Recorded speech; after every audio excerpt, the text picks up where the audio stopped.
प्रिय दर्शकों नमस्कार। एक बार फिर से उपस्थित हूं आप सबके सामने। आपके जन्म के लग्न से मतलब जो आपकी कुंडली के लग्न में राशि बन रही है और आपके बच्चे की कुंडली के लग्न में जो राशि बन रही है या आपकी कुंडली के चंद्रमा जिस राशि में बैठे हैं और आपके बच्चे की कुंडली के चंद्रमा जिस राशि में बैठे हैं, इनका संबंध आज बताने वाला हूं कि कैसा है। शुरू करते हैं आज का कार्यक्रम। कहीं नहीं जाना है, बिल्कुल बन के रहिएगा। अगर बहुत ही सिंपल छोटा कार्यक्रम है कि अगर आपके जन्म लग्न से आपके बच्चे का जन्म लग्न अगर 8वें या 6वें भाव का बनता है, मान लीजिए लग्न पिता का मेष लग्न का बन गया और पुत्र का लग्न वृश्चिक लग्न का बन गया या कन्या लग्न का बन गया या वृष लग्न की कुंडली पिता की बन गई और इनसे 6वें घर यानी कि तुला राशि का जातक हो गया, बेटा जातक जो हो गया वो तुला का हो गया।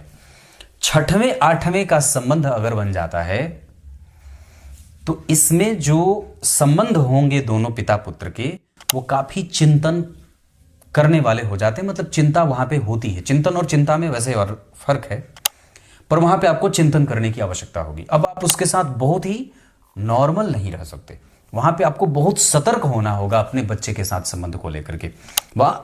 वहां पुत्र को वृद्ध पिता के साथ अपने संबंधों को लेकर के बहुत सुनिश्चितता तय करनी होगी। निश्चित रूप से आपको अगर आपके पिता का संबंध आपके साथ थोड़ा कमजोर सा है, वैसे सामान्यतया हमारे भारत में कुछ ऐसे ही संबंध है क्योंकि इमोशनल हमारा जो संबंध होता है वो माता से ज्यादा होता है, माता के करीब होते हैं। मैं भी वैसा ही हूं। तो पिता से हमारी जो है वो कई बार हम उनसे आदर इतना ज्यादा होता है या कई बार उनसे थोड़ा डर होता है। अभी भी मैं हमेशा डांट खा ही लेता हूं, लगभग प्रत्येक दिन, हर समय हो जाता है, वो कोई बहुत बड़ी बात नहीं है मेरे लिए।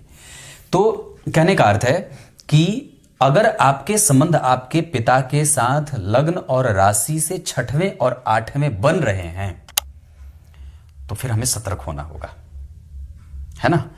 और अगर वो केंद्र के बन रहे हैं मतलब चौथे 10वें के बन रहे हैं, पंचम नवम के बन रहे हैं, मान लीजिए पिता की कुंडली मेष लग्न की है, पुत्र की कुंडली सिंह लग्न की है या धनु लग्न की है या मकर की है या कर्क की है, तो ऐसे में इसका एक फायदा तो संबंध का मिलता ही है, इसका दूसरा फायदा एक दूसरे के प्रोग्रेस में भी हो जाती है, प्रगति भी बड़ी बढ़िया हो जाती है। अगर केंद्र और त्रिकोण का संबंध बनेगा तो जन्म के बाद पिता की प्रगति श्रेष्ठ होती है और जैसे जैसे पिता की प्रगति होती है वो उसमें पुत्र का भी सहयोग मिलता जाता है, उसके भी भाग्य का सहयोग मिलता जाता है। क्योंकि जितने लोग आपके परिवार में हैं सबका कुछ न कुछ भाग्य आपको मिल रहा है। मैंने इस पे कार्यक्रम बनाया था कि सूर्य दैवज्ञ होते हैं, दैव होते हैं, चंद्र दैव होते हैं, मंगल दैव होते हैं, बुध दैव होते हैं, गुरु दैव होते हैं, शुक्र दैव होते हैं, शनि दैव होते हैं और राहु दैव होते हैं। दैव में केतु को नहीं रखा गया है, पर सूर्य जैसे पिता के हैं तो चंद्रमा वैसे माता के दैव हैं, मंगल जैसे आपके भूदैव हैं, मतलब जो आप जिस घर में रह रहे हैं वहां का भाग्य आपको मिल रहा है। बुध जो होते हैं वो मित्रों के दैव हैं, तो आपका जो इष्ट मित्र है उसका भाग्य आपको कितना मिल रहा है। गुरु जो हैं वो आपके भाग्य का सुख आपको देते हैं, आपके प्रारब्ध का सुख देते हैं। शुक्र जो होते हैं वो आपके पति के दैव हैं, मतलब आपकी पत्नी पति का जो संबंध होता है उसका सुख कितना मिल रहा है। शनि जो होते हैं वो आपके वंश के दैव हैं, आपके पूर्वज जो दादा दादी पितामह पितामह आदि हैं उनका भाग्य आपको कितना मिल रहा है। राहु जो हैं वो आपके भाग्य का दैव होता है कि आपका भाग्य कैसा है ना, मतलब आपके पूर्व जन्म का भाग्य कैसा है ना। तो ये कहने का अर्थ है कि ये यहां से इन सबके भाग्य के जुड़ने से हमारे नए भाग्य का निर्माण होता है।